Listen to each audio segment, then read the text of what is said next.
Bonjour à tous et bienvenue dans ce nouveau podcast Made in Batman Legend, un Bat Reviews numéro 31 consacré à nos lectures Batman paru chez Urban Comics au mois de février 2023.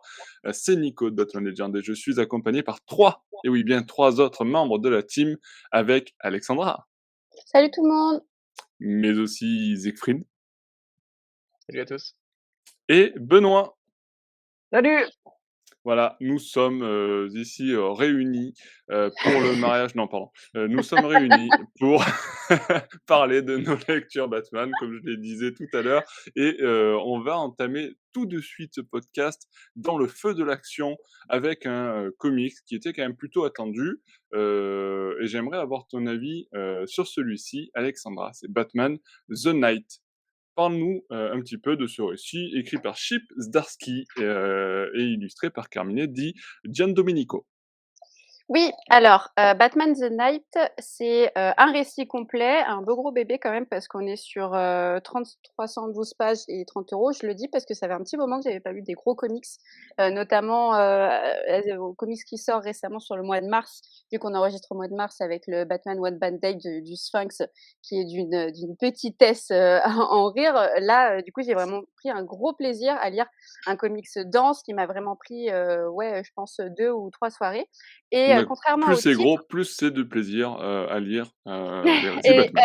moins de 18 cette Moi, phrase. cette réplique est moins de 18. Bon, ok. Et donc du coup, par rapport au titre, certes, on parle de Batman, mais on va surtout aborder, Bruce Wayne, de sa jeunesse à tout son entraînement, en fait. Comment il est devenu Batman, pourquoi son mantra c'est «Je ne tue pas», et quels sont les personnages qui l'ont accompagné. Donc très vite, on va partir de Gotham et il va, quitter Alfred qui a vraiment un rôle de père et qui est remis en avant aussi dans ce comics-là et ça fait très plaisir parce qu'on le sait, dans la série en continuité, bah, il n'est plus là, donc dès qu'on peut le revoir, on se rend compte vraiment qu'il fait partie, toute le de l'origin story de Batman et de Bruce et donc on a ce jeune garçon qui a perdu ses parents et qui est vraiment désespéré, qui va essayer de voilà de que ça n'arrive à plus jamais d'autres personnes et il va partir à Paris, on va partir en Istanbul et on va vraiment croiser, plein de chemins, plein de personnalités qui vont le guider et dont lui va se servir pour devenir Batman. Ça fait, un petit moment que j'avais pas lu un récit, enfin qui m'a autant hypée, parce que j'ai l'impression que Chizarski essaye, à son niveau de voilà, de reparler de tout ce qui est, l'origin story de Batman et avec sa vision, qui lui est propre, avec, un rythme assez intéressant.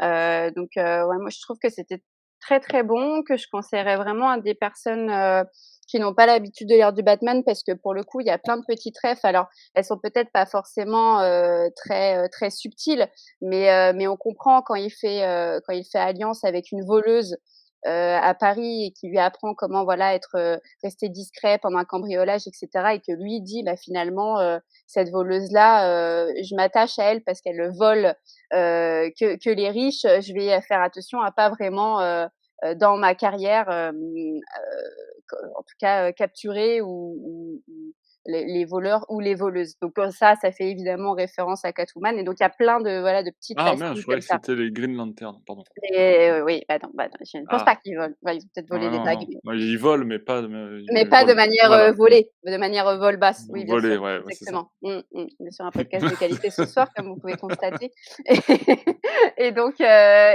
j'ai apprécié. J'ai apprécié qu'on me dise pas clairement les choses. J'ai apprécié de voilà, avoir des petits tips, sur Batman, des tips que je ne connaissais pas ou en tout cas que peut-être je me doutais, mais de voilà, d'avoir une autre vision de par ce scénariste-là qui, nous prend pas pour des débiles, nous offre vraiment un beau récit complet très intéressant sur Bruce Wayne notamment. Ok. Vous êtes du même avis, les garçons ou alors je sais que Benoît, on a aussi ta review écrite sur le site, sur Batman Legend. Mais si tu veux aussi en parler dans le podcast, tu peux, bien entendu. Écoute, simplement la chose que je veux dire, c'est je trouve que c'est bien pour des gens qui débutent Batman. Voilà, tout simplement. À ma connaissance, après je peux me tromper, mais je j'ai pas souvenir d'un récit comme ça qui regroupe l'ensemble des jeunes années de Bruce Wayne, si je dis pas de bêtises. Donc pour ça, c'est bien, voilà. Après, c'est vrai que voilà, pour quelqu'un qui connaît l'univers de Batman, on a l'impression d'avoir une redite avec bon certains ajouts qui sont quand même pas mal, avec Ghostmaker notamment. Mais voilà, donc c'est un bon début. Ouais, alors justement, tiens, je te titille un peu, mais tu disais que tu conseillais ça plutôt, aux néophytes ou les personnes Mmh, qui débutent dans l'univers de Batman ou dans les lectures Batman. ouais. Et à côté de ça, tu dis aussi que c'est, un récit qui apporte quelque chose qu'on n'a jamais vu entre guillemets ou très peu vu, c'est-à-dire un récit vraiment consacré aux jeunes années de Batman et à sa formation, on va dire. Du coup, le fait que c'est quelque chose qui a pas déjà été fait, c'est pas aussi intéressant pour quelqu'un comme nous qui lisons beaucoup de Batman? Bah, en fait, là, c'est un recueil, c'est vraiment une histoire complète. Donc c'est voilà, qui regroupe l'ensemble des années de formation, hein, pour devenir, Ouais, Batman à la finalité. Heu, on a vu beaucoup on va dire de scènes, beaucoup de cet apprentissage dans énormément de bandes dessinées. Moi, je pense beaucoup à Nightfall, puisque ça retrace un petit peu comment il s'est formé. Il y a aussi d'autres petites touches par-ci par-là, mais voilà, avoir un récit complet comme ça, j'en ai jamais lu avant. Donc c'est pour ça que je trouve que c'est bien pour un lecteur, on va dire débutant dans Batman, parce qu'on commence vraiment à la base. Après pour, un lecteur, genre comme moi, j'ai rien appris de nouveau. ouais. C'est simplement que les rajouts qui ont été faits par, Starsky sont plutôt intéressants. Mais bon, c'est pas le enfin, voilà, j'ai bien aimé, mais sans plus. OK, OK, Siegfried du coup, alors Siegfried, je sais pas, soit il va me le démonter, soit il a adoré. J'attends ton expertise Siegfried, dis-nous tout. Désolé, ni l'un ni l'autre, je suis Ah! moins en je suis moins J'étais enthousiaste qu'Alexandra, mais peut-être un petit peu plus laxiste que Benoît en l'occurrence. Bon, clairement, The Knight, ça a 2 objectifs. Le premier objectif, c'est effectivement de raconter cette histoire de formation de Bruce Wayne, donc une espèce de year zéro de Bruce Wayne qui s'étend de, globalement, quelques années après le meurtre de ses parents jusqu'à ce qu'il décide de devenir Batman et d'introduire le Ghostmaker parce que, ben, il prend une place qui au début ténue, puis on le voit réapparaître, et on finit par comprendre qu'en fait il est pratiquement un second personnage bis, un personnage principal bis de l'aventure et ça peut être surprenant justement, c'est l'une des choses pour lesquelles je suis pas sûr de pouvoir le recommander à un néophyte, parce qu'à mon avis le néophyte peut être étonné de la place prise par ce personnage secondaire dont il n'a jamais entendu parler. En fait, on peut même lire des comics en continuité et ne pas voir le Ghostmaker, donc il peut se demander: «Tiens, qui c'est ce personnage?» qui est le second héros, tantôt l'allié principal, tantôt l'antagoniste de Bruce Wayne, alors que je ne le connais pas. Et donc on sent que le but de Zdarsky, bon, The Knight, c'est supposé être hors continuité, mais clairement ce qu'il pose là, c'est quand même plus ou moins les bases de sa propre continuité, puisque Zdarsky, c'est aussi le scénariste qui a repris le run Batman Infinite. Donc on sent que son objectif, c'est aussi de poser les bases d'un personnage pour dont on n'a jamais trop compris les origines dans les comics et pour pouvoir le réexploiter ensuite. Sinon, ça n'a aucun intérêt. Enfin, je pense que pour le coup, on sera tous les trois d'accord là-dessus, que si The Knight est vraiment un pur one shot, donner autant de place à Ghostmaker, ça n'a strictement aucun sens. Puisqu'on n'a pas C'est besoin vrai. d'un comic de 300 pages sur les origines de Batman avec le Ghostmaker, sachant que il n'y a pas du tout de fin à l'arc du Ghostmaker, parce que le Ghostmaker, c'est juste un personnage que Batman est supposé revoir 30 ans après quand il sera un Batman établi à Gotham. Donc ça n'a strictement aucun sens. Donc il y a vraiment cette place un peu étrange par rapport à la continuité où on sent que le but de Zdarsky, c'est de vraiment poser les bases de son propre Batverse avant de continuer de l'exploiter en continuité. En ça, j'ai pas trouvé ça toujours très fin parce que ce qu'il fait du Ghostmaker, c'est un petit peu cliché. Enfin, c'est vraiment une aventure de frères et ennemis, tout ce qu'il y a de plus classique. Et c'est peut-être quelque chose qui m'a rebuté aussi dans le comics assez régulièrement, c'est que je trouve que ça manque un peu de subtilité. Comme le dit Alexandra, on a un peu l'impression une succession de chapitres. Un chapitre il est à Paris, un chapitre il est à Istanbul, un chapitre il est avec un autre personnage. Ce qui fait que on a une structure qui est un petit peu artificielle ou et qui est un peu dommage parce que du coup les ellipses sont un peu brutales. On quitte Mmh. Batman à Paris et tout à coup il se retrouve à Istanbul, et il s'entraîne depuis 6 mois et C'est bon, très haché, ouais. voilà. Et donc on n'a pas vu à quel moment il a décidé de finir sa formation dans une ville et décider de mener l'enquête pour découvrir le prochain expert avec lequel il va s'entraîner dans la prochaine ville, alors que c'est peut-être ce qui m'aurait intéressé aussi, plutôt que juste de le voir. Oui, bah, on sait en fait qu'il a subi une partie de son entraînement dans un monastère, un monastère tibétain.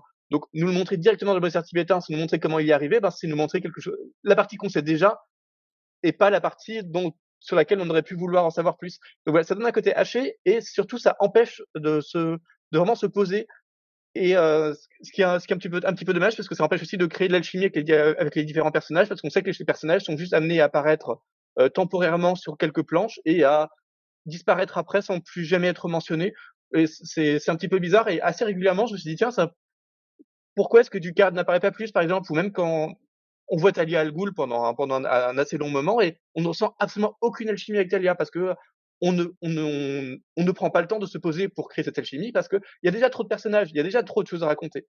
Donc peut-être que, Zdarsky a été un petit peu dépassé par l'ampleur de ce qu'il a voulu raconter, qui est l'intégralité de la formation de Batman en un comics, ce qui est quand même assez gros et à force de vouloir être exhaustif, ben, a loupé le coche de, créer des relations humaines avec les différents formateurs alors que finalement c'est ce que j'aurais aimé et du coup, on se retrouve avec un Bruce qui n'évolue pas vraiment. Enfin, il apprend des choses d'un point de vue technique, mais le personnage est assez insupportable. Enfin, je sais pas ce que vous en avez pensé, j'ai trouvé un peu tête à claque.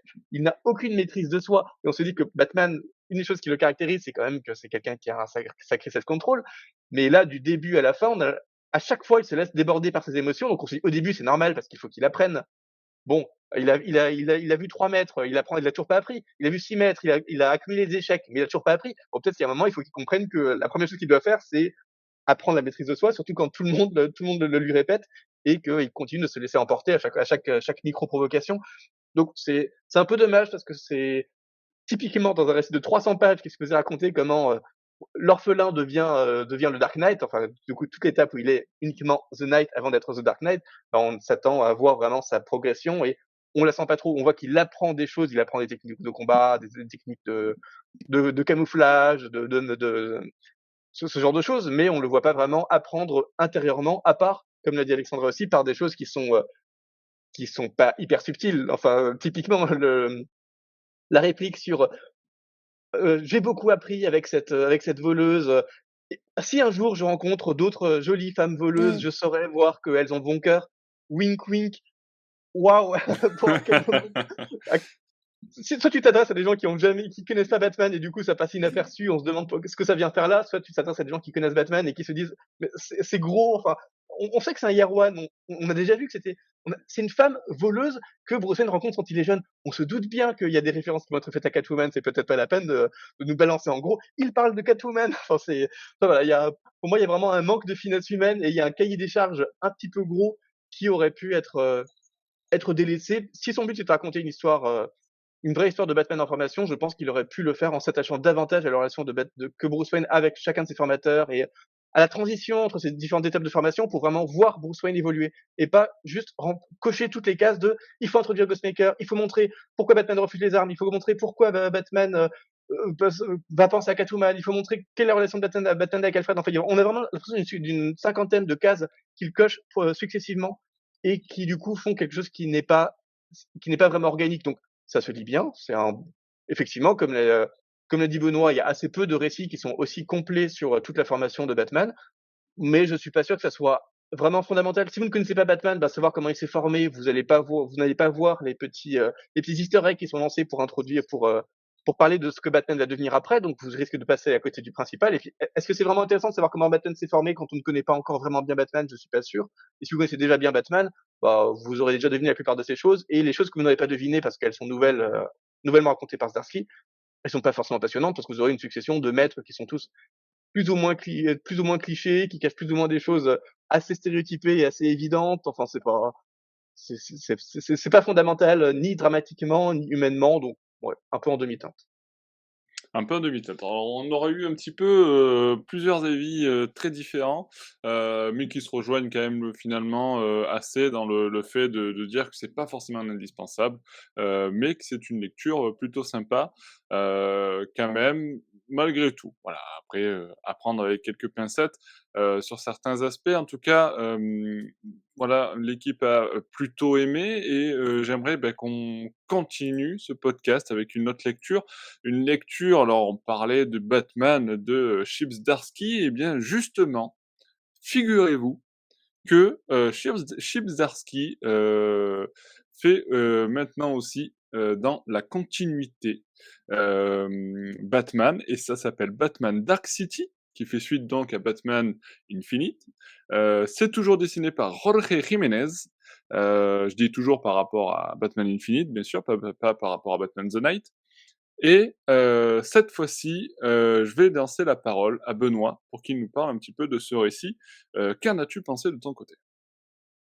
Moi, j'ai bien aimé. C'est un récit qui va à 200 à l'heure. Hem, alors, c'est, on va dire, Batman est accusé, alors je sais pas si je vais spoiler ou pas, mais bon, on va dire il est Alors accusé d'un attends, meurtre. attention. C'est le Spoiler tout alert début. ou pas spoiler alert? C'est le Bon, tout si début. c'est le Voilà. première ligne, Je dis pas qui, je dis pas comment, je dis pas pourquoi, mais il est accusé d'un meurtre. oh là Voilà. là! Et donc, il va y avoir un adversaire inédit qui va pourchasser Batman. Donc, c'est un espèce de ouais de truc qui va à 200 à l'heure. Je vais pas dire que c'est On peut un le Fast dire, and Furious. on peut le dire, c'est un robot. On peut le dire. Je On le peut dis dire tout que c'est un simple robot. je le dis parce que, c'est marrant parce qu'avec Alex, on était au festival, de BD international de la BD d'Angoulême et on a rencontré, Jorge Jiménez et du coup, en dernière question, d'ailleurs, vous pouvez retrouver l'interview sur batmanlegend.com, mais sur la dernière question, on lui a demandé, justement, il en France, il y a le nouveau récit avec Chip Zdarsky qui arrive. Qu'est-ce qu'il peut nous en dire? Quelles sont les différences qui nous attendent, et cetera? Et il n'a pas voulu en dire trop, hein, forcément. Il nous a dit juste un truc: «Je suis fan de Terminator». Alors voilà pourquoi je dis, on peut dire que c'est un robot. Effectivement, un robot qui s'attaque à Batman. Ouais, ouais, c'est ça. Et puis c'est vrai que la référence est bien trouvée. Ce qu'il y a de bien moi, ce que j'ai trouvé de sympathique, c'est qu'on revoit enfin Tim Drake en Robin. On parlait la dernière fois dans le dernier podcast. On voit un peu aussi Superman, etc. Et il y a des situations quand même bien what the fuck, comme la tombée de l'espace, une chute depuis la tour de guet jusque sur Terre où Batman fait ça a cappella. C'est quand même c'est de toute beauté. On est quand Alors, je même pas passe un loin un petit message. peu. Je passe un message, désolé, je te coupe, mais je mets au défi Thomas Pesquet, de nous faire une petite sortie à la Batman, l'un de ces jours, voilà. Thomas, si tu nous entends, Faut déjà qu'il heu, remonte, hein. voilà, le jour où il Avant de remontera, redescendre. bien entendu. Pour descendre, faut-il déjà remonter? Heu, C'est ça. Exactement. mais je n'en doute pas. Et ce que Vas-y, j'ai Benoît. bien aimé, c'est qu'il y a un énorme, pas un gros, enfin c'est pas un clin d'œil, mais c'est une reprise d'un personnage de Grant Morrison, Oui, d'une ça, c'est personnalité de difficile, ouais. Batman. Est-ce qu'on peut spoiler ou pas ça? Mmh, Ouais. ouais. Mais voilà, j'adore Grant Morrison, j'adore son récit et j'aime que Steve Darsky ait repris une partie de ça, qui est une continuité. Donc, ouais, pour moi, ça a bien marché. Ouais, toi, tu beaucoup apprécié alors. Ouais, Heu, ouais. pour toi, Alexandra, tu as bien aimé aussi ce nouveau Batman, Dark City?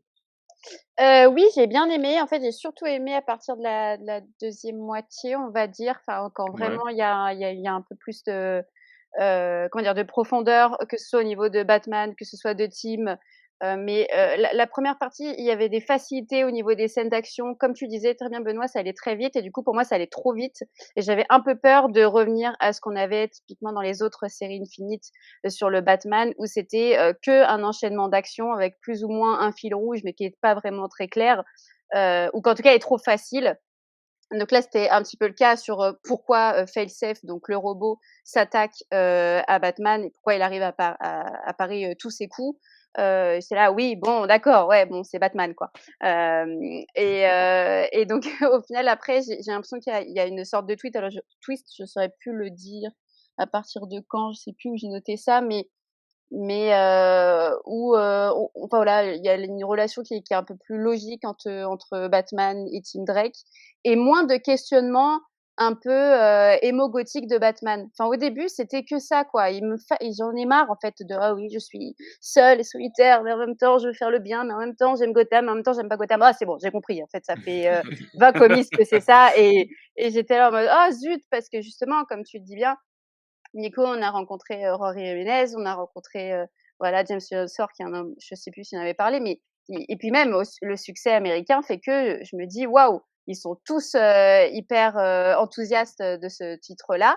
ça va être un renouveau, c'est cool, c'est Steve Zdarsky, il faut le dire que lui, côté Marvel, il a travaillé sur Daredevil et j'aime beaucoup, beaucoup ce qu'il fait sur la construction de ce personnage-là qui est quand même un peu, similaire à Batman, chez DC et donc voilà, moi le début m'a un peu embêtée et peut-être que ça arrive au moment où il y a Aquaman, mais voilà, l'aspect de voir de la Justice League qui intervient, mais qui intervient, assez proprement, qui prend pas toute la lumière et en même temps on comprend tous les liens qu'ils ont avec Batman. La figure de Superman aussi, je trouve qui est très intéressante, moi qui, n'est pas forcément une fan, mais qui commence à l'apprécier de plus en plus est très, très cool.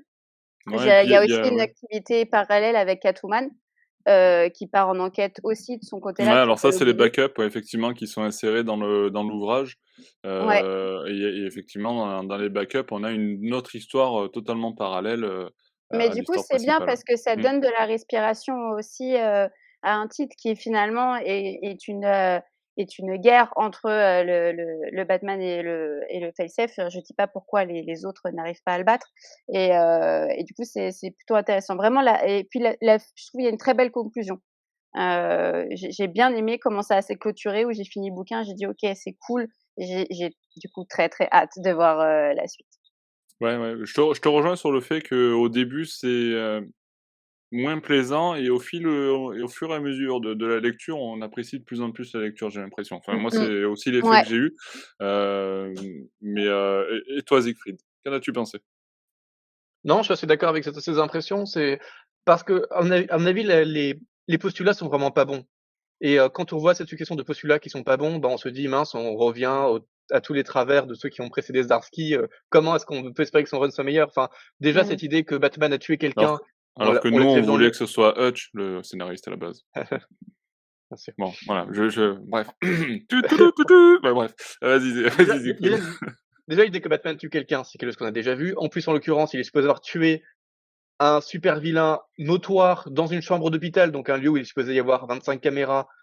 Évidemment, ce super vilain avait l'intention de, avait l'intention qu'on croit que Batman l'a tué et donc tout son plan repose sur le fait qu'il a une crise cardiaque au bon moment, qui fait que Batman essaie de le secouer au bon moment, au moment où les infirmières rentrent dans la chambre et où la police arrive pour le prendre sur le fait et malgré tout ce que les gens savent de Batman, ils vont croire que, il a tué le pingouin. Enfin, ça repose sur une succession Il a dit de non. Aïe, bon, aïe, de toute aïe. Spoiler! façon, c'est dans Non, mais c'est les premières pages, c'est effectivement, les 5 donc il y c'est a les pas 5 de premières pages, hein. Enfin, c'est du coup, tout ce plan qui est supposé lancer l'intrigue repose sur une succession de coïncidences et d'aberrations qui n'est pas du tout convaincante. Enfin, j'ai l'impression que c'est un constat qui était un peu partagé par les autres aussi. Puis on nous rappelle, les événements de la tour de Babel. Donc la tour de Babel, je vous rappelle que c'était à ma connaissance, c'est la première fois qu'on nous confirme que ça se passe dans la continuité actuelle. ouais, Voilà, enfin, de mon côté, j'ai cette impression aussi, ouais.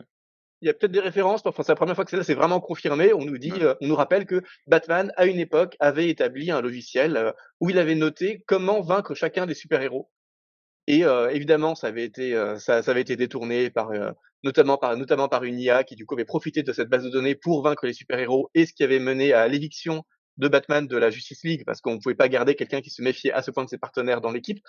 Déjà, j'avais trouvé ça complètement débile parce qu'on parle de Batman quand même. Pourquoi est-ce que Batman aurait besoin d'écrire enfin, vous imaginez les fichiers de Batman où, il va écrire: «Superman, heu, peut être tué grâce à la kryptonite». Bon, ça, c'est le genre de truc que Batman est supposé garder en tête. Enfin, c'est évident que le noter quelque part, déjà, c'est absurde parce que c'est pas il est supposé s'en souvenir, c'est quand même relativement basique et c'est évident que le noter quelque part, le seul intérêt que ça peut avoir, c'est que ça peut être exploité ensuite par des super vilains. Donc déjà, l'idée, elle était stupide en soi, donc j'étais bien content qu'on soit passé à autre chose. Donc réintroduire ça dans la continuité, vraiment, Alors, regarde, c'est j'ai une théorie pour ça, pour contrer c'est ça. pas un bon plan. Vu Vas-y. vu que Snyder a, initié alors on sort un petit peu là de la review, hein, mais vu que, Snyder a initié on est toujours dans la continuité et que Scott Snyder, a initié l'idée que tous les, 33 ans, Batman, est, régénéré pour qu'il y ait toujours un Batman qui existe dans, le monde, machin, bah, peut-être que du coup, quand il se régénère, beh, hop, il relit ses dossiers. Il dit: «Ah, voilà, j'avais noté que je peux tuer Superman avec de la kryptonite et que je peux tuer lui avec ça et que voilà, tu vois? Peut-être, je sais pas. Ouais. Je pense que, le l'absurdité de tes explications montre à quel point c'est absurde dans le comique. Enfin voilà, c'est Enfin, voilà, ça fait partie de cette succession de postulats qui, à mon avis, ne marche pas du tout. Et de même, on reparle de Batman qui a une, là, je spoile pas parce que c'est un peu plus un spoiler, même si pas tant que ça. Mais globalement, Non, pas de spoil, pas de spoil. il a une seconde identité dont il se sert comme backup et vraiment, on a l'impression qu'il vrille en un claquement de doigts et vraiment sans raison, en se disant tiens, j'ai besoin de cette seconde identité, alors que c'est pas, on sent pas à quel point c'est mérité ou justifié par le Ouais, scénario. c'est vrai, ouais. Enfin voilà, il y a beaucoup de choses qui sont des concepts qui sont soit expédiés, soit aberrants et vrai, vraiment, ce qui est bien par contre, c'est qu'on sent l'ambition de Zdarsky à mélanger beaucoup de choses, y compris voilà, à reprendre des choses qui n'étaient pas en continuité, voire du dossier noir pour une intrigue qui a envie de raconter quelque chose. Et ça franchement, c'est un truc que j'avais pas senti dans les arcs, enfin dans les runs précédents sur Batman. Depuis Tom King, j'ai l'impression que on avait beaucoup de facilité et pas cette vraiment ambition d'embrasser à ce point l'univers de Batman, y compris l'univers en termes de sortie comics, mais aussi l'univers en termes de super-héros, parce que comme l'a dit Alexandra, je crois, bah, effectivement, il y a une intervention assez massive de la Justice League qui est assez importante, mais ce qui est normal, puisque comme on fait référence à la Tour de Babel, forcément, les autres super-héros vont essayer de vaincre aussi ce robot fail-safe, dont on va pas dire exactement d'où il vient, même si, bon, pareil, c'est un peu incohérent que ce robot est globalement conçu pour vaincre Batman, mais il a aussi en lui tous les logiciels pour vaincre les autres super-héros. Alors que comme les personnages, y compris Batman, l'expliquent eux-mêmes, tout l'intérêt, c'est qu'il soit conçu uniquement pour vaincre Batman, parce que Batman lui-même sait déjà comment vaincre les autres super-héros. Donc, il n'est pas forcément logique qu'il ait été conçu avec autant de potentiel létal et qu'il est conçu pour être à ce point invincible, parce que c'est évident qu'il va vriller. D'autant qu'il est activé par le fait que Batman assassine le pingouin, mais du coup, que Batman n'a pas vraiment assassiné le pingouin, comment se fait-il qu'il était activé? Enfin, c'est Ah, voilà. ça, il y a une explication. Dans le récit, ils expliquent que normalement, c'est Alfred qui est censé jouer Oui, bien sûr. le fait de si jamais c'est une fausse alerte, c'est Alfred qui doit désactiver le truc, sauf Oui, bien qu'Alfred sûr, mais n'étant plus là, voilà, mais voilà. justement, tout ça repose sur le fait que Batman n'avait pas prévu que Alfred puisse ne plus être là et que Batman n'ait pas prévu que un robot puisse être trompé par la mort supposée de quelqu'un. Enfin, ça implique tellement de choses auxquelles Batman n'aurait pas pensé que il y a un moment on se dit bah, c'est plus Batman en fait pour être à ce point débile et ne penser absolument rien, c'est quand même plutôt curieux. Donc voilà, comme dit, vraiment l'intrigue repose sur une succession de postulats et à mon avis c'est pour ça que vous dites tous que le début n'est pas bon et ça je suis entièrement d'accord là-dessus. C'est pas que c'est mal écrit, et les dessins de Jiménez sont vraiment superbes, mais que effectivement ça repose sur des grossièretés qui rappellent un peu les heures sombres des derniers runs Batman pour ensuite se diluer parce une fois qu'on a raconté toutes ces absurdités et qu'on est prêt à accepter un peu ce qui va suivre, bah, le reste n'a plus besoin d'être aussi absurde et donc on voit bien davantage les relations que Batman peut entretenir avec les autres personnages et surtout, il y a vraiment cette intrigue très linéaire du Terminator, enfin un robot invincible qui fonce juste pour vaincre Batman et tout ce qu'il veut, c'est tuer Batman. Et donc comment est-ce que Batman se contente de fuir et va essayer de trouver des solutions tout en étant dans cette fuite permanente et en impliquant éventuellement d'autres personnages. Donc il y a une linéarité du récit et de l'action qui est plutôt chouette avec cette obligation, cette vraie tension où Batman doit essayer de réfléchir tout en fuyant et donc et forcément il oublie des choses, il ne parvient pas à prendre en compte tous les facteurs et pour le coup c'est assez justifié et c'est plutôt intéressant. Parce que bon, il y a quand même une ellipse où on nous dit tout à coup oui ben t'as disparu donc Failsafe a pris le contrôle de Gotham et il a mis en place des espèces de robots policiers dans la ville. Vous êtes en train de dire qu'un robot dont la seule fonction est de tuer Batman a pris le contrôle politique exécutif d'une ville en mettant en place une milice, ça correspond absolument à rien de ce que vous avez raconté là. Enfin, voilà, il y a plein de petits concepts qui sont assez bizarrement écrits, mais globalement, ça reste. Je suis assez content quand même de ce volume parce que déjà c'est un volume complet qui boucle l'arc Failsafe. Donc on nous montre comment le robot émerge et comment il disparaît à la fin de l'arc. Donc au moins on a cette histoire complète dans un volume qui est quand même plutôt conséquent, qui raconte quand même beaucoup de choses en impliquant beaucoup de personnages de façon relativement fine. Et il parvient quand même à intriguer de façon assez originale sur la suite. C'est ce que disait Alexandra aussi, c'est que la fin est plutôt réussie et donne envie de faire confiance à Zdarsky, ce qui n'était pas évident vu le début de l'aventure. Donc il y a beaucoup de bizarreries, mais globalement, on sent que c'est un scénariste qui a envie de raconter plein de choses, peut-être un peu trop de choses, peut-être qu'il faut qu'il apprenne à ne pas se laisser emporter. Mais globalement, c'est plutôt pas mal. Par contre, contrairement à vous, j'ai pas été si séduit que ça par les backups. Donc les backups, une espèce de dialogue entre Batman et le Batman de Zur-En-Arrh. Donc c'est très joliment décerné par Leonardo Romero. Mais déjà, je trouve que le disséminé, je crois que c'est 3 numéros qui sont vraiment disséminés dans le volume, bah, ça coupe un peu, une intrigue qui est plutôt linéaire pour une respiration dont on se demande un peu à quoi elle sert. Parce que tant qu'on n'a pas lu le 3e Mmh, numéro, on comprend pas forcément les 2 attends, précédents. je tu es sûr de pour les backups que c'est ça?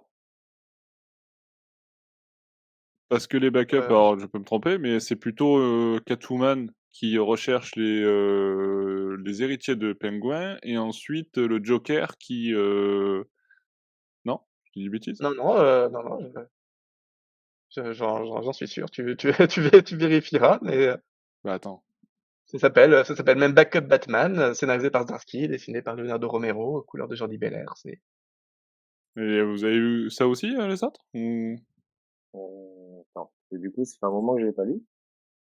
parce que attends, Je me je me ou souviens du je backup, de Zurenar, oui, ça oui. Heu, ouais? Attends, je après ouais, c'est reprends. ça, il y a un il y a les backup 2, avec Catwoman. il y a aussi le backup avec Catwoman, mais il y a aussi les Ouais. 3 Ouais, numéros sur le Batman de Zoe Renard qui sont aussi des backups Batman. d'accord, OK. À Parce la que fin. du Qui sont de coup, à la fin, c'est attends, à la fin, c'est The Renard? Je sais Ouais. qu'il y a l'histoire avec le Joker, mais à quel moment c'est The Renard? Ah oui, il reprend le contrôle. Oui, oui, oui, OK, OK. Oui, oui, oui. OK, OK. OK, effectivement, OK. Parce que moi, j'étais parti sur effectivement, parce que il me semble que tu as 2 chapitres avec, le Joker et The Renard et le 1er, c'est enfin, essentiellement, c'est 3 ou 4 numéros de backup où, c'est Catwoman, en fait. Donc du coup, c'est plus principalement, l'histoire de Catwoman qui nous est racontée, non, dans les backups? Il me semble. Mais bon, bref. Enfin, non, enfin, J'ai non, parce que tu as Ouais, du ouais. coup, tu as 2 backups ou 3 sur Catwoman et tu as 3 backups ensuite sur Batman et Zoo Renard qui eux sont pour le coup vraiment des backups parce que tant Catwoman c'est juste une histoire qui se déroule en parallèle de l'intrigue principale, Ouais. qui donne du coup un peu plus de profondeur à ce qui arrive au Pingouin et pour le coup une intrigue sur laquelle on n'a pas vraiment de conclusion. Alors que le backup sur le Joker et Zoo Renard, là on est vraiment un peu plus perdu. Là, c'est vraiment du pur backup où on sait pas trop ce que ça essaie de nous raconter et on ne commence à connecter avec l'histoire qu'elle nous a racontée qu'à la toute fin. D'où Oui, le reproche oui, que je oui. faisais OK. d'où le Oui, reproche que je faisais d'ailleurs je te de confirme, c'est 3 et 3 effectivement, ouais. ouais, d'où le reproche que je faisais effectivement de, disséminer ces 3 fascicules entre les numéros principaux. Bah, du coup, ça dilue une intrigue dont on ne sait pas trop ce qu'elle vient faire là et donc ça empêche à la fois de rester concentré sur l'intrigue linéaire, tout en empêchant de vraiment comprendre, à quoi servent, ces backups avant la fin. Donc voilà, j'ai pas forcément trouvé ça très utile, d'autant que ce dialogue entre Batman et le Batman de Zurenar, bah, ça rappelle vraiment Batman Ego, ça remplit vraiment la même fonction et ça dit les mêmes choses, Ouais. en étant, ben, infiniment moins bien évidemment que le Batman que Ego et j'ai pas forcément compris pourquoi Zdarsky Romero osait se confronter à un modèle aussi important pour faire à ce point moins bien. Je pense qu'il y a des manières plus fines de faire ce qu'ils voulaient faire qu'on ne spoile pas, mais d'arriver à leur but. Donc, mais c'est vrai, ça reste un bon volume intéressant qui donne envie de lire la suite, même s'il y a plein de petites choses qui ne me convainquent pas. Ouais, effectivement, il y a quelques petits défauts, mais ça reste, effectivement plutôt un bon, un bon récit et puis, j'ai noté que, c'est, peut-être depuis longtemps un auteur, Chip Zdarsky, qui se lance dans un run Batman sans créer de nouveaux personnages. Je crois que c'était pareil depuis un petit moment parce que Tynion Ford, l'avait fait, avant lui, Snyder l'avait fait et là, pour l'instant, pas de nouveaux personnages en vue donc voilà, je tenais à le noter et puis voilà, bah, écoutez, merci et du coup, on va passer à une autre review et avant ça, j'invite, tous nos lecteurs, et tous nos auditeurs, à, commenter, cette review avec le hashtag, Sarah Connor, sur Twitter. Hem, sur ce, j'embraye de suite sur la nouvelle lecture, c'est, Batman Detective Infinite, tome 4. Alors, j'ai l'impression que ça va jamais finir, ce Batman Detective Infinite. On est sur, un sous-titre, La Tour d'Arkham, deuxième partie, c'est toujours Mariko Tamaki, au scénario. Il y a plusieurs, dessinateurs, si je ne m'abuse. Et du coup, je vais donner la parole à Siegfried, pour, nous présenter ce récit. Alors, est-ce que c'est aussi bon, voire meilleur ou peut-être moins bon que Batman Dark City, par exemple? C'est différent. Je dirais que c'est moins bon dans l'ensemble. Enfin, déjà, merci pour le cadeau empoisonné parce que si vous avez vu le précédent Battery News, vous savez que j'avais vraiment, vraiment pas du tout aimé la première partie de cette tour d'Arkham et je me demandais vraiment comment ils allaient parvenir à maintenir l'intérêt pour la deuxième partie. Bon, Ah voilà, on c'est attend la mieux. réponse maintenant. C'est un peu mieux. Déjà parce que le début est assez sympathique parce qu'il est assez confus. C'est une succession de scènes qui sont a priori décousues, dont le lien est assez ténu, pour montrer à quel point les enjeux sont assez complexes et vraiment intriqués autour de cette tour. Et même la suite est plutôt pas mal écrite. La seule chose étonnante, c'est de repartir de toutes ces bases en créant tous ces fils rouges, bah, alors qu'on a vu en fait on a lu les fascicules précédents, donc on sait comment la tour finit. Donc je suis pas sûr qu'il était vraiment pertinent. Enfin, c'est super pertinent de commencer un volume en nous montrant tout ça, mais si vous avez déjà bien en tête la manière dont ça finit, parce que vous avez lu la Tour d'Arkham première partie qui a spoilé dès le début et la fin de cette Tour d'Arkham, c'est un peu étonnant de revenir aux bases et de revenir à la présentation des personnages et des enjeux, alors même que ben, vous êtes déjà bien impliqué dedans et vous avez juste envie de qu'on mette fin à ça et qu'on passe à autre chose. Donc c'est étonnant parce que c'est bien fait, mais c'est pas du tout à sa place. Donc c'est assez étonnant comme reproche, sachant qu'il y a quelques numéros qui sont dessinés par Amansan et Nawel Pan, qui est vraiment un très grand dessinateur, donc ça fait quand même vraiment plaisir, qui alterne avec, je sais plus quelle les autres dessinatrices ou dessinateurs qui fait un truc Il y infiniment a plus générique. il y a du Ivan Hem, Reis dedans, non, c'est Max il Raynor. y a quelqu'un d'autre peut-être, ouais, quelqu'un d'autre qui alterne avec Amansan Nawel Pan pour le début, qui est vraiment c'est vraiment pas très bien. Mais Nahuel Pan, lui, est vraiment très très intéressant. La fin, du coup, de cette tour d'Arkham est un peu brouillonne parce qu'en même temps, c'était évident que c'était brouillon quand on lance autant de pistes tout en nous annonçant la fin, la en nous spoilant plus ou moins la fin de la tour d'Arkham dès le tout début de la tour d'Arkham. Bah, forcément l'achèvement de cet arc n'a pas la surprise qu'on aurait pu espérer, Ah bah, mais il tu y a sais, ils ont une fait toute une série sur un détective qui, remontait une enquête alors qu'on savait la fin, hein. on a déjà fait la blague la la fois précédente, Voilà, c'est donc pour ça que je le cite pas parce qu'on l'a déjà dit, mais bon, pour ceux qui ont pas, suivi l'autre podcast, effectivement, on parlait de l'effet Colombo, mais c'est ça a marché pendant longtemps, donc oui, peut-être tout que à c'était fait, aussi mais l'effet recherché, je sais pas. bah, ouais, pas forcément, puisque là, encore une fois, comme on nous annonce la fin, mais qu'ensuite on vraiment tout est écrit comme si on ne connaissait pas la fin et comme si on pouvait encore faire monter la sauce, alors qu'en fait, non, la sauce ne monte plus trop puisqu'on a déjà eu toutes les révélations attendues. Mais voilà, même si ça te fait un brouillonne, la manière d'intriquer tous les personnages est assez talentueuse et ça faisait plaisir de retrouver Tamaki, plutôt bonne, encore une fois, voilà, bizarre en termes d'histoire, mais talentueuse en termes d'écriture et d'écriture pure, même si l'intrigue qui en ressort ne raconte rien. On se demande vraiment sans cesse et jusqu'à la fin où ça voulait aller, ce que ça prétendait raconter au bout du compte et bon, bah, pas grand chose en fait. Et la transition avec le nouvel arc, qui s'appelle Les 7 est vraiment brouillonne, mais ce nouvel arc, pour le coup, commence de façon très intéressante. Enfin, c'est beaucoup mieux, donc c'est aussi contenu dans cet album avec un Sphinx qui a un nouveau design, barbu, un peu plus ventripotent, enfin, ce qui est pas très cohérent parce on a déjà vu le Sphinx dans cette, dans cette continuité et il ressemblait pas du tout à ça. Mais bon, soit, ça c'est le délire le délire des nouveaux duos créatifs qui aiment bien s'emparer des personnages en refaisant le design, même si le nom de personnage ne ressemble pas à ça. Enfin, je comprends pas trop, mais pourquoi pas, quoi. Leur petit délire. Mais on a un arc beaucoup plus solide qui mélange, du Talia al Ghul, du Sphinx, de la corruption judiciaire, des citoyens qui sont innocents mais qui sont poussés au crime. Bref, il y a un cocktail de plusieurs choses qu'on n'avait jamais vraiment vu réunies de cette manière, qui aboutit à quelque chose de plutôt original et de plutôt intriguant, parce que pour une fois, on n'a pas l'impression d'avoir déjà vu cette intrigue 50 fois et on se demande un peu comment tous ces éléments assez hétéroclites vont interagir les uns avec les autres.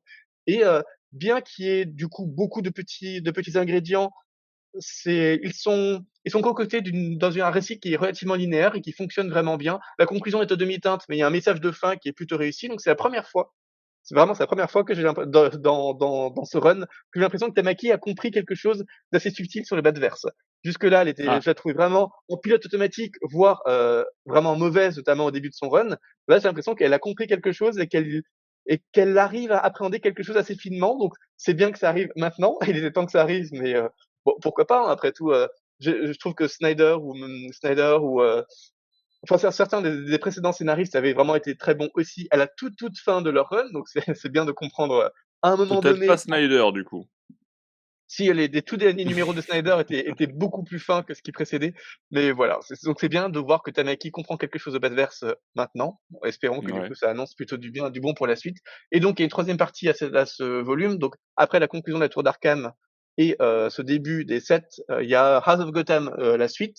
Vous vous souvenez que j'avais plutôt aimé ce backup, je crois que c'est Benoît qui n'avait pas du tout été convaincu, ce backup sur un petit garçon qui, lors de je crois que l'assassinat de ses parents, voit à la fois Batman et le Joker et du coup, a du mal à identifier vraiment le bien et le mal parce que pour lui, les 2 personnages représentent 2 facettes auxquelles s'opposer et du coup, c'est un personnage complètement amoral qui va évoluer dans l'histoire du Batverse et là ça va jusqu'au No Man's Land notamment ou à Nightfall et au No Man's Land donc ça vraiment il traverse plusieurs péripéties importantes du Batverse et comment ce personnage qui refuse de suivre la voie de Batman ou celle du Joker va évoluer dans son amoralité et être confronté à tous ces épisodes. Donc ça peut être un peu complexe parce qu'on saute à différentes époques et je pense que si vous n'avez pas de bonne base sur ce qu'est le Batverse, notamment le passage de No Man's Land peut être assez abrupt et il y a beaucoup de moments qui sont un peu clichés avec des grands discours moraux, enfin c'est pas toujours très subtil, mais rien que la fin justifie vraiment tout le reste parce que c'est d'un cynisme, très inattendu. Enfin, je sais pas depuis combien de temps on n'a pas vu du vrai cynisme sombre dans de la continuité Batman. Enfin, en l'occurrence, c'est un récit qui est pas vraiment continuité, mais qui est quand même publié dans du Detective Comics Infinite. Et rien que ça fait chouette. En fait, tout ce récit aurait fait un bon Black Label avec un tout petit peu plus de maîtrise narrative, donc un tout petit peu moins de clichés et peut-être un autre dessinateur parce que Blanco, je le trouve pas du tout à son meilleur ici. Mais c'est vraiment une bonne manière de réfléchir au Batverse via un personnage principal externe et inédit en l'occurrence qui essaie juste de survivre et de s'adapter moralement et qui du coup, à cause de cette simple lutte pour penser à lui et évoluer personnellement, va être confronté à toutes ces catastrophes. Vraiment, il y avait un potentiel de quelque chose de vraiment fort et on touche assez régulièrement à ce quelque chose de fort dans ce récit pour en justifier la lecture. Donc voilà, globalement, c'est un volume que je recommande plutôt, qui est beaucoup plus intéressant que la présente tour d'Arkham. Donc si vous aviez détesté la tour d'Arkham première partie comme moi, vous serez probablement davantage intrigué par celui-là. Donc je recommande pas chaleureusement, mais enfin au moins ça se lit pas trop mal, donc c'est déjà ça. OK. Bon, c'est vrai que vous connaissez la coutume. Siegfried a dit pas trop de mal de Batman Dark City. Il dit que là, c'est pas chaleureusement, mais c'est pas trop mal non plus. Alors je vous propose, de sonner l'alerte. Voilà. Heu Pour la première fois dans ce, podcast, ça faisait un petit moment. Benoît, est-ce que tu veux rajouter quelque chose? Alors c'est vrai que Siegfried a fait une présentation assez complète, mais, si tu veux rajouter quelque chose à ces dires, tu es libre. Bah, écoute, sur les 2 premiers récits, j'ai pas grand-chose à rajouter. Par contre, j'avoue que le dernier récit, donc avec l'histoire Avec le du petit gamin qui garçon, ouais. évolue, Mmh. voilà, là, j'ai préféré la seconde partie. J'ai beaucoup aimé la partie No Man's Land, et cetera. La fin aussi est grandiose. Par contre, voilà, j'en ai marre du voilà, le Joker est là, il est attaché. T'as qu'une chose à faire, c'est lui tirer une grosse balle entre les 2 yeux et c'est terminé. On en a fini. Voilà, et plus personne ne le saura jamais. C'est terminé. Non, je vais pas le faire parce que machin. Non, ça j'en ai marre. Ça j'en ai marre. Il y a aucune raison valable de pas le buter. Voilà, faut arrêter avec ça. Bon, mais bon, voilà, c'est tout. C'est tout ce que j'avais à dire sur ce récit. Voilà, donc le message est passé, monsieur Batman, si vous nous entendez. Benoît avait un message pour vous. Bon, je vous propose d'enchaîner dans ce podcast pour aller un peu plus vite. Il nous reste 2 récits analysés et je pense qu'on va avoir pas mal de choses à dire peut-être sur le prochain, puisque le prochain, c'est Catwoman Lonely City, un récit publié dans le Black Label et auquel je vais demander à Alexandra de nous parler. Je sais pas si ma phrase est française, c'est pas grave, vous m'avez compris. Alexandra, do you speak French? Do you want to tell us what do you think about Catwoman Lonely City? OK, tu es en totale roue libre ce soir, Roue libre ce soir. Ce soir, voilà. voilà, Je je vais pas suis répondre en en roue libre. anglais parce que j'ai très la flemme. Donc Tu peux voilà. nous répondre en portugais si tu veux. Si, queria esta Ah de oui, oui, je parler peux parler de de Catwoman. Catwoman, si.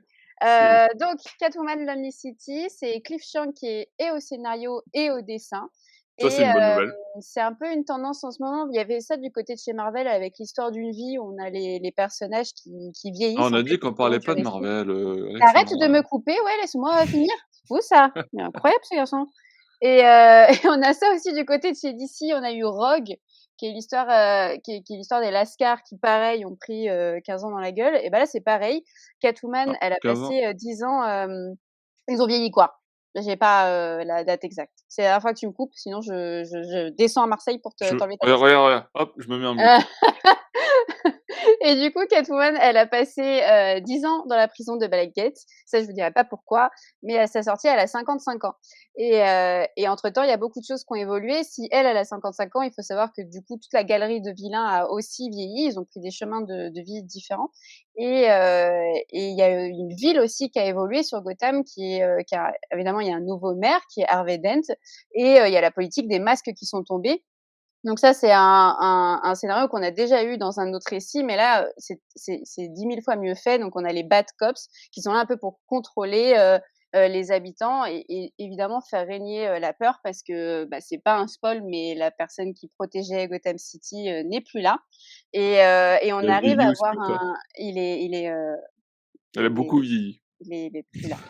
Il est et c'est très intéressant d'avoir un récit, mais très, très bien construit, sans forcément avoir, Batman, mais juste avoir, la vision de Catwoman, d'avoir, Selina surtout, qui a, un regard sur son corps, sur son évolution, enfin typiquement sur certaines cases où, elle se rend bien compte que, chahuter, sur les toits, bah, c'est plus aussi facile, qu'avant. Ça, c'est très, très cool. Enfin, l'aspect humain, m'intéresse beaucoup, de casser en fait cette image du super-héros, super-héroïque, intouchable. Bah, finalement, elle l'a toujours été et là, elle l'est encore plus. Mais on a aussi, cette personnalité qui lui est propre, qu'elle n'abandonne jamais, et donc elle va faire une équipe avec Killer Croc et le Sphinx, pour faire, un dernier casse et essayer de régler une enquête. Et entre ça, on a aussi des allers-retours pour nous expliquer comment on arrivait à là, comment on arrivait à l'état de Gotham, et les allers-retours pour le passé, moi, des fois, ça peut être très compliqué.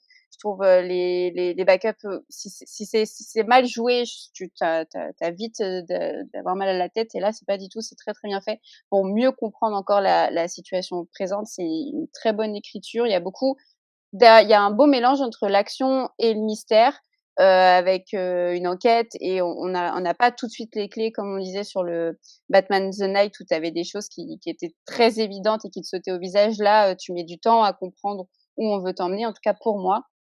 Et du coup, ça a été, un plaisir de lecture tout aussi bien sur le scénario, mais aussi sur les planches où Cliff Chiang a fait un très, très beau, travail, et ouais, franchement, j'ai beaucoup aimé ce récit. Ouais, alors, Siegfried, j'imagine que tu as beaucoup aimé aussi? Dis-nous tout. Pas tant que ça. Ah, Bon, c'est un récit qui est intéressant. Enfin, déjà, il saisit complètement le principe même du Black Label dans lequel c'est publié. Je suis pas sûr, je sais plus oui, si ça a oui, été oui, dit. oui, oui, c'est Parce Black Label, qu'effectivement ouais.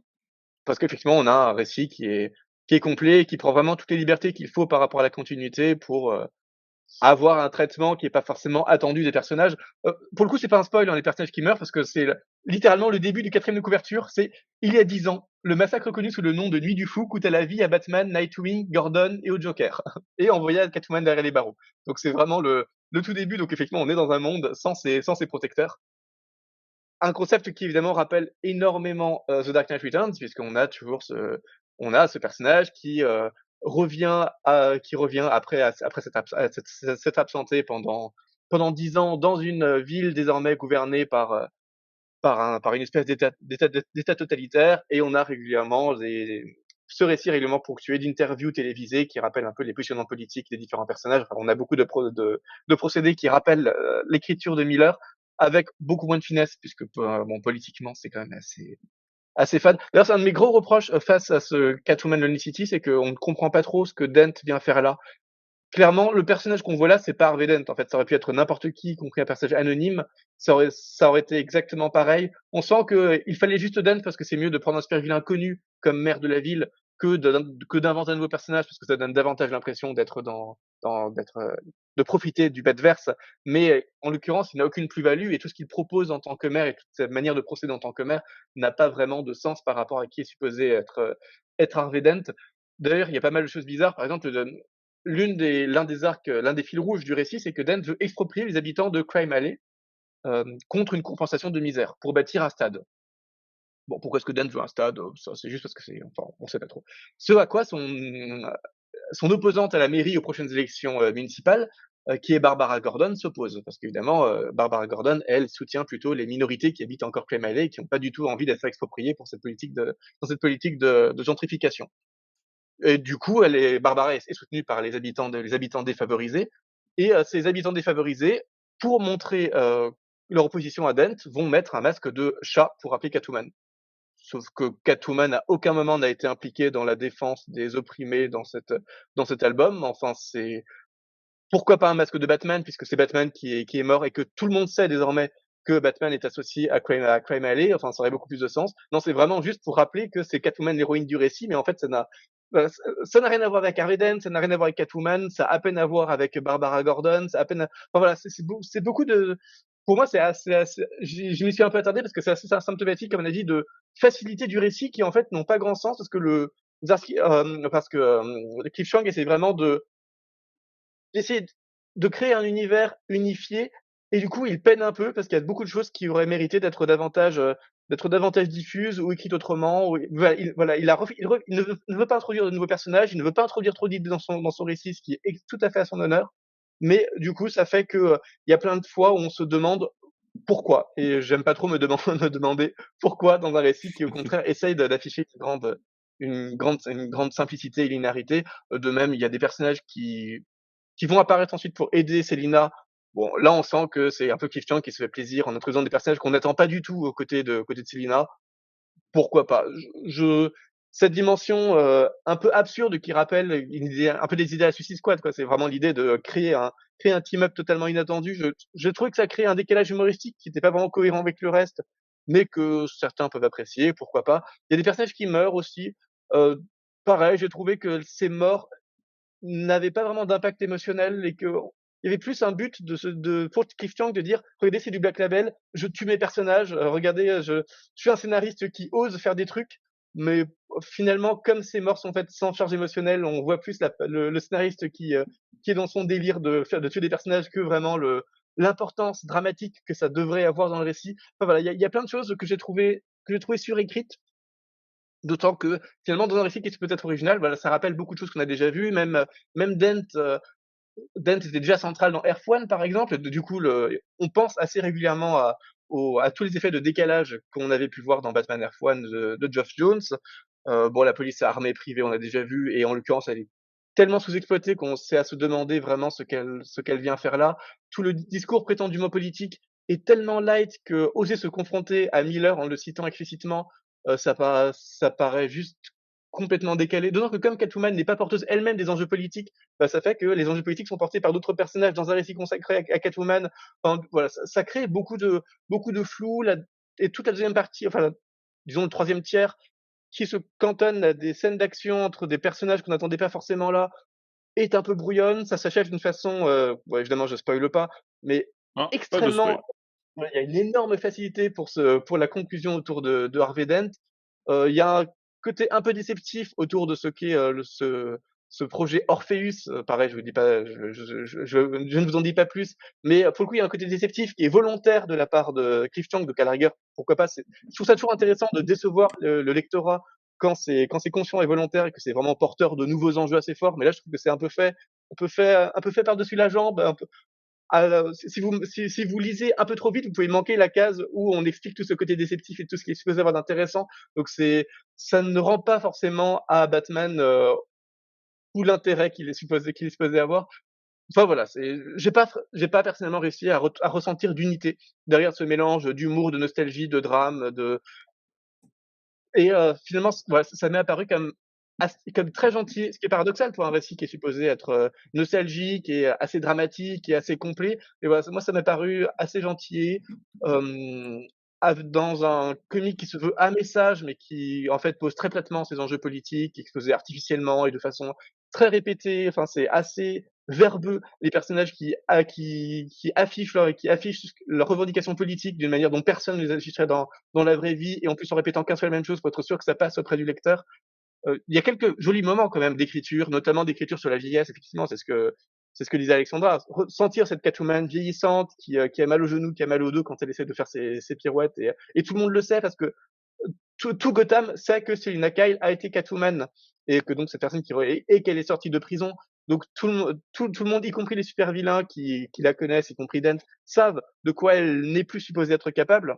Et c'est aussi pour ça qu'elle est obligée de s'allier à d'autres personnages. Donc voilà, il y a quand même des jolis moments d'alchimie avec d'autres personnages et d'écriture de la vieillesse, de mélancolie, de nostalgie qui peuvent être euh, plutôt bien faits. Mais pour moi, ce projet humain, il est complètement écrasé par le devoir de raconter une histoire à message en, en rappelant des sources et des inspirations qui sont toutes nettement meilleures. Et c'est un petit peu, voilà. Je comprends pas trop la hype qu'il y a eu autour de ce récit, à part le plaisir de retrouver un récit complet et nostalgique autour de Catwoman, et ça m'est un peu passé à côté, malheureusement.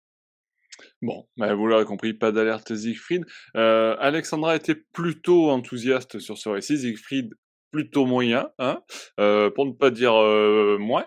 Ton avis, Benoît, sur le récit, tu te situes dans quel camp? Moi, j'ai bien aimé. Je suis d'accord avec Siegfried sur le fait de le lien politique avec Catwoman. En fait, ça lui tombe un peu dessus. On la prend comme symbole, mais elle a pas vraiment de lien avec tout ça. Mais voilà, j'ai bien aimé après voilà, tout ce qui est le côté des années qui ont passé, donc le physique qui est plus au rendez-vous, enfin plus tellement au rendez-vous. Certaines relations avec des vilains qui ont vieilli. Ça, c'est plutôt sympa. J'ai beaucoup aimé le passage avec Nigma également dans le restaurant où il dit que pendant des années, en fait, il était camé. Voilà, en fait, il était habillé comme ça en vert et il donnait des énigmes parce qu'en fait, il était drogué en fait en permanence. Donc j'aime bien ce truc-là du mec un peu bon qui continue toujours à faire des escroqueries, mais il est un peu, on va dire, repenti de ça, quoi. Il se dit bon ben voilà, j'ai eu une phase dans ma vie où j'ai fait le super vilain, mais il dit qu'il a jamais tué personne, en tout cas pas volontairement. Donc voilà, il y a des petites touches comme ça, je trouve assez humoristique. Ça m'a un peu aussi ces vilains secondaires.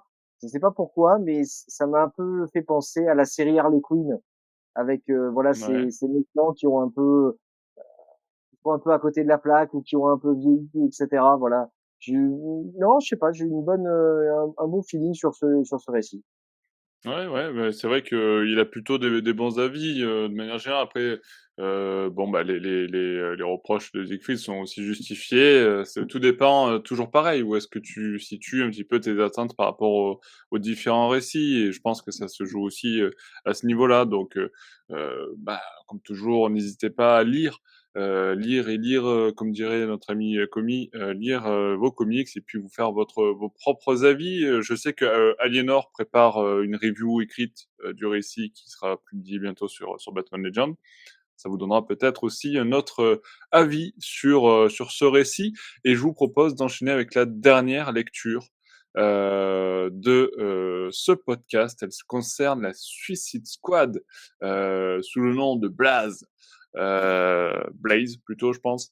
C'est Simon Spurrier et Aaron Campbell. C'est toujours dans le Black Label. Et pour nous en parler, je vais passer la parole à Siegfried une nouvelle fois pour. Alors, qu'est-ce qu'on fait de ce Suicide Squad Blaze? Est-ce que je garde sous la main l'alerte Siegfried ou pas du tout?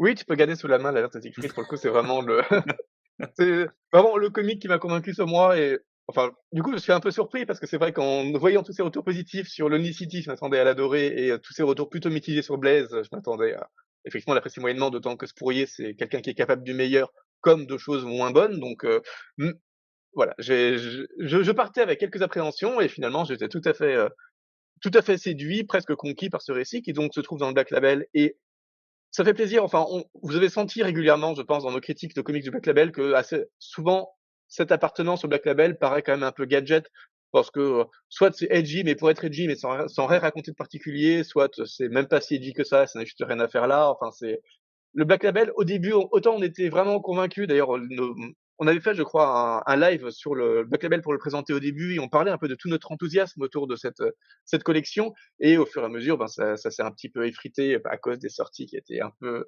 décevantes. Là, on s'empare pleinement du concept du Black Label pour raconter une vraie histoire. Ça n'a plus rien eu. Je sais plus, quel était ce récit catastrophique sur la Suicide Squad publié dans le Black Label et qu'on avait chroniqué il y a 3-4 mois? Euh, Ça doit être Azzarello, Le Suicide Squad Attends, d'Azzarello, Azzarello et Suicide Squad, Bermero. Get Joker. Ouais, voilà, ouais, qui était ah non, c'était Maleyev, c'est ça, enfin et Azzarello, je crois, enfin, c'était vraiment catastrophique. Bref, ça rappelle de mauvais souvenirs, d'autant que le trait de Darren Campbell peut un peu rappeler la saleté de Maleyev, mais rassurez-vous, ça n'a absolument rien à voir. Donc l'histoire, c'est que, Amanda Waller propose à King Shark, Boomerang, Peacemaker et Harley de les doter de pouvoirs incroyables, mais qui les tueront dans les 3 prochains mois et comme ils refusent parce qu'ils sont pas débiles, c'est leur but c'est de vivre quand même, elle Un va petit peu. prendre, elle va manipuler des kidams, enfin les premiers criminels venus dans la première prison venue pour leur proposer ses pouvoirs et donc on va voir cette espèce de Suicide Squad canonique qui va encadrer ces personnages complètement anonymes, mais ces personnages complètement anonymes sont ceux qui vont être dotés de pouvoirs quasi divins et qui vont en plus progresser au fur et à mesure de l'intrigue, avec cette menace ils vont mourir bientôt. Donc c'est une association assez étonnante, assez étrange et plutôt intrigante, d'autant que comme on est dans un récit du Black Label, il se pourrait tout à fait, wink wink, que les personnages connus meurent avant les personnages pas connus. Et ça, c'est une dynamique qu'on retrouve assez peu. Généralement, quand on a un récit de la Suicide Squad et qu'on fait intervenir un nouveau personnage, ben on sait que oui, le nouveau personnage, c'est celui qui va mourir. Parce qu'il faut que des personnages meurent dans Suicide Squad, mais en même temps, on va pas tuer Harley, donc forcément, on va tuer les anonymes. Là, il y a une dynamique qui est différente et Spurrier en profite vraiment à fond pour surprendre en faisant mourir des personnages au moment où on ne les attend pas, des personnages qu'on n'attend pas. Et bon, ça fait plaisir, d'autant que Aaron Campbell, lui aussi, se fait vraiment plaisir puisqu'entre si Waller donne ces espèces de pouvoirs divins à des kidams, c'est parce qu'il y a une menace assez étonnante et assez. En fait, j'ai bien aimé parce que c'est une menace qui est relativement basique. C'est une menace indescriptible. C'est juste une espèce de super entité anthropomorphe, mais qui semble omnipotente et qui va tuer quelques personnes tous les quelques jours. Donc c'est pas quelqu'un qui est vraiment menaçant dans le sens où il essaie pas d'envahir la Terre, il tue pas des millions de personnes, il va juste commettre quelques meurtres par-ci par-là, mais avec une Juste, bon. oui, mais avec une barbarie et un débordement de pouvoir qui inquiète un peu le pouvoir en place, même si en vrai la menace effective qu'il représente ne devrait pas justifier d'impliquer forcément des super-héros. D'ailleurs, il va falloir du temps pour que la Suicide Squad et la Justice League aussi s'intéressent vraiment à son cas. Et quand ils vont commencer à s'y intéresser, bah ça va mener à des choses plutôt étonnantes. Enfin, il y a notamment tout un développement autour de Superman qui va l'affronter et qui ne finit pas du tout comme on s'attendrait à ce que ça finisse. On se demande jusqu'à la fin s'il va pas y avoir un twist et en fait non. Enfin c'est voilà, du coup il y a cette espèce de vilain qui est à la fois hyper rapide, hyper barbare, qui n'a pas vraiment de forme et ses pouvoirs délirants de la Suicide Squad et qui permettent beaucoup de délire graphique. Et on a des réminiscences à la fois des Teen Titans de Sienkiewicz ou dans le psychédélisme dark et même des effets de collage à la Dave McKean qui font que je pense que c'est peut-être le meilleur travail que d'Aaron Campbell. Enfin, franchement, c'est celui qui m'a le plus impressionné. Pourtant, dans du Suicide Squad, alors que Suicide Squad, on a l'habitude que ça ne fasse pas appel à autant d'inventivité. Et là, vraiment, il s'en est emparé comme si c'était son œuvre majeure et qu'il devait vraiment se mettre cette fois au niveau des auteurs qui ont toujours été ses maîtres, donc notamment Sienkiewicz et McKean, et vraiment, il livre quelque chose de tout à fait percutant en s'associant à Six Pourrier pour des choses qui sont complètement du Black Label, avec des développements qui sont totalement impossibles en continuité, avec un enjeu, encore une fois, qui est vraiment clair, clair et vraiment au point d'être débile. Enfin voilà, comme je l'ai dit, il y a juste cette menace. Et du coup, c'est envoyer la Suicide Squad affronter cette menace. La Suicide Squad échoue, elle rentre à la base, elle y retourne, elle revient. Enfin, il y a ce jeu de va-et-vient, mais qui fait que le récit est toujours extrêmement clair, les enjeux sont toujours extrêmement clairs. Parfois, on peut s'y perdre parce qu'avec le dessin qui est parfois qui peut être un peu confus, on peut avoir plus de mal à identifier certains moments. Enfin, globalement, c'est un délire qui est complètement assumé dès le début et qui mène à des choses qui sont vraiment fines parce que la Suicide Squad est vraiment écrite exactement comme il faut. Chacun des membres de Suicide Squad, y compris les membres, enfin surtout les membres connus sur lesquels on peut avoir quelques attentes, sont immoraux, égoïstes, ce qu'il faut. Ils ont les délires sur lesquels on les attend. Enfin, c'est vraiment les personnages tels qu'on les connaît, mais dans une intrigue beaucoup plus dark que d'habitude. Et ce que j'ai beaucoup aimé, c'est aussi une espèce de réalisme réalisme entre mille guillemets évidemment du récit, mais dans énormément de comics, on voit que le gouvernement fait des tests un peu bizarres et des tests qui forcément un peu dangereux, qui finissent par mal tourner avec une menace que du coup les super-héros vont devoir affronter et cette menace est en fait beaucoup plus puissante que les super-héros, mais les super-héros finissent par trouver un truc pour la vaincre, et finalement tout finit en statu quo, où le gouvernement va bien, les super-héros vont bien, alors que c'était pas du tout comme ça que ça aurait dû se passer à la base. Et là, on s'empare vraiment de ce concept pour dire, bah, il y a probablement une fois où ça se passera pas bien. Si les super-héros sont vaincus des centaines de fois par des menaces qui les dépassent, bah peut-être qu'il y a un moment où ils ne parviendront pas à tous s'en sortir. Et si le gouvernement fait n'importe quoi des centaines de fois, bah, il y a peut-être un moment où les super-héros ne parviendront plus à restaurer l'image du gouvernement et à mettre fin à cette menace. Et parce évidemment, c'est statistique et c'est une des choses qui me lasse dans les comics. Je dis souvent à quel point j'aime pas les comics, les grandes intrigues cosmiques, par exemple, parce qu'à chaque fois on nous dit, tiens, on a cette méga menace de la mort qui menace tout le multivers et qui pourrait massacrer des univers en un claquement de doigts, mais finalement les super-héros parviennent à le vaincre. On sait pas trop comment ou pourquoi, enfin tout grâce à des Deus ex machina pas possible. Et comme on connaît la fin, parce qu'on sait que les super-héros vont parvenir à vaincre, alors même que c'est absurde parce que la menace est infiniment plus puissante qu'eux, à force de répéter le schéma, ça me retire vraiment tout intérêt pour ces intrigues-là.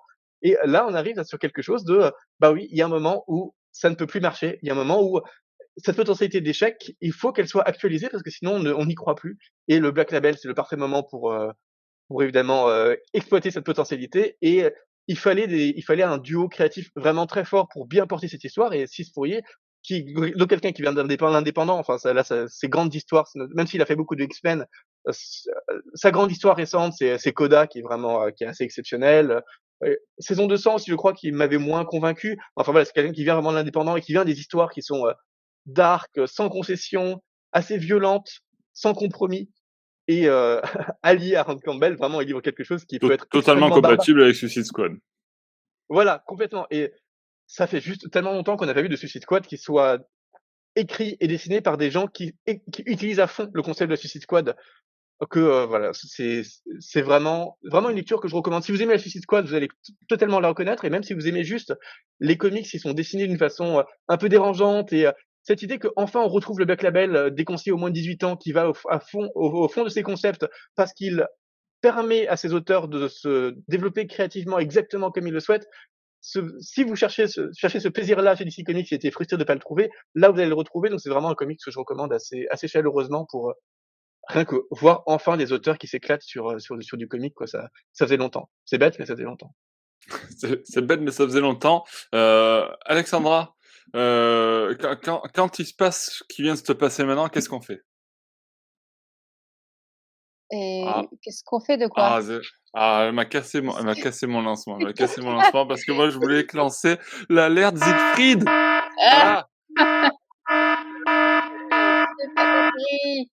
Pardon. C'est l'alerte Siegfried, effectivement. Ouais, c'est une belle alerte, hein, pour le coup. C'est vrai.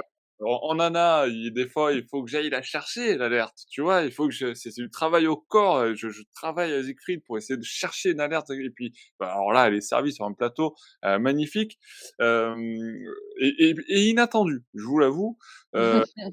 C'était plutôt inattendu ce soir. Benoît, je sais que tu as lu, puisque tu as écrit la review de Suicide Squad Blaze sur le site. Euh, Qu'est-ce que tu peux nous en dire pour les auditeurs de ce podcast? Alors moi, c'est la partie graphique qui m'a le plus décontenancé. Voilà, Ouais, t'as pas aimé du coup? non, non, non, voilà, voilà. Après, on a des affinités avec certains dessinateurs ou pas. Eh ben, après les goûts, les Là, couleurs, bien sûr. voilà, c'est exactement. Mais là, Aaron Campbell, suis pas arrivé. Pour moi, c'est trop flou. C'est littéralement trop flou. Voilà, enfin, à part certaines planches qui sont belles, hein, mais surtout l'antagoniste, c'est que, enfin, voilà, j'ai l'impression d'avoir regardé, comment c'était Smallville où il s'appelait The Blur, là, le flou. C'était, voilà, c'est comme ça, hop, il est passé, on n'en a pas vu, on a vu juste une traînée bleue, c'est tout. Donc, non, pour ça, j'ai énormément de mal. Par contre, je suis d'accord avec Siegfried sur la façon dont le scénariste a écrit les personnages. Ça, oui, je trouve très intelligent le fait que au départ, voilà, Amanda Waller leur dit bon, c'est bon, alors vous allez avoir des super pouvoirs, etc. Par contre, vous vivez que 3 mois. Et ils sont là, mais bah non, non, non, non, ils sont voilà, ils sont pas stupides. Et ça, c'est quelque chose que j'aime beaucoup. C'est vrai que c'est bien pour le Black Label parce que voilà, il y a des morts à foison, etc. Et ils sont libres, le scénariste est libre de faire ce qu'il veut. Avec un concept comme Suicide Squad, c'est un jeu d'enfant, quoi. Voilà, ça y est, enfin, ils vont pouvoir faire mourir la Suicide Squad, tous les personnages, ou certains, ou enfin, voilà, c'est effectivement, le concept de la Suicide Squad est très bien respecté. Après, voilà, le scénario en lui-même, c'est encore une facilité, enfin pour ma part, hein, du gouvernement qui fait encore une connerie. Il répare, donc la Suicide Squad est là pour réparer les pots cassés, en fait, tout simplement. Et après la façon dont est traité Superman et également la Justice League qui doivent apparaître dans, je pense, quelques cases en fait sur l'ensemble de l'album est assez drôle. Je trouve que c'est drôle, voilà, parce que normalement c'est la Justice League, ils arrivent à endiguer toutes les menaces cosmiques, planétaires, etc. Et ils n'arrivent pas à se débarrasser d'un mec qui a, on va dire, un peu plus de pouvoir que Superman, quoi. Donc je trouve ça assez drôle justement, et que ce soit la Suicide Squad qui est envoyée alors qu'ils n'ont pas de pouvoirs spéciaux vraiment quoi.